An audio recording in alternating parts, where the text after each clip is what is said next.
23 часот и 5 минути пред полнок во записникот на предметот 27 април, судиката Добрила Кацарска заведе крај на рочиштето. 13 часа маратонски распит на сведоци. Рекорд во судската пракса впиша Кривичниот суд во Скопје. Под наведнат на пултот за испрашување, мешајќи ги имињата од кобниот четврток, заради умор, последни зборови кои одекнаа доцна во ноќта беа сведоштвата на Сашо Тасевски. Сегашниот директор на Бирото за јавна безбедност се соочи со неговиот поранешен шеф Митко Чавков и дел од обвинетите како насилници на тој ден. Излегов од службеното возило и се упатив кон прес-салата за да ја пронајдам вип личноста која службено ја обезбедував. Таму лица со качолки на главата се обидуваа да влезат во прес-центарот.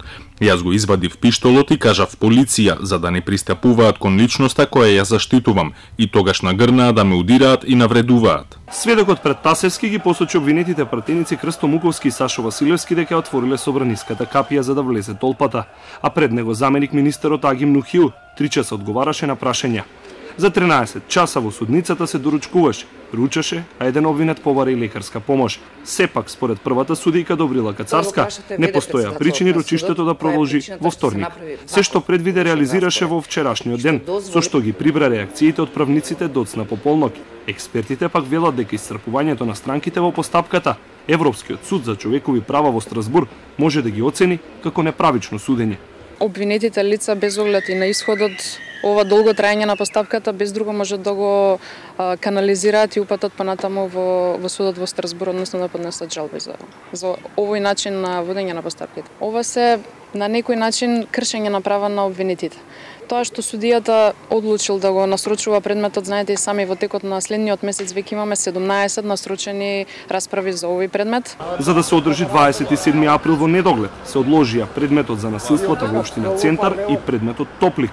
Без одбрана остана обвинетиот Милјана Киевски, а неговите адвокати добија казни од по 1000 евра од судичкиот совет, бидејќи не се појавиле на рочиштето. Не барање за одлагање, туку известување дека јас не можам да се појавам пред тој совет од причина што ова се води како притворски предмет и непишаното правило е дека треба да се појавам во притворски предмет кога немам друго произнесување од оној кој што треба да ја води организацијата на судот, а тука се и судењата и распоредите на судењата.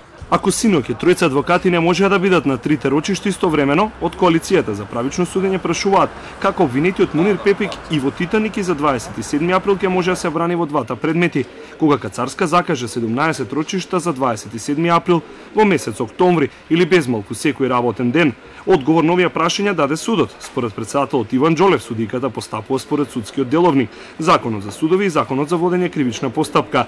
Кацарска, според Џолев, не го одолговлекува процесот, за да постои причина за жалба до Страсбур, информира Џолев.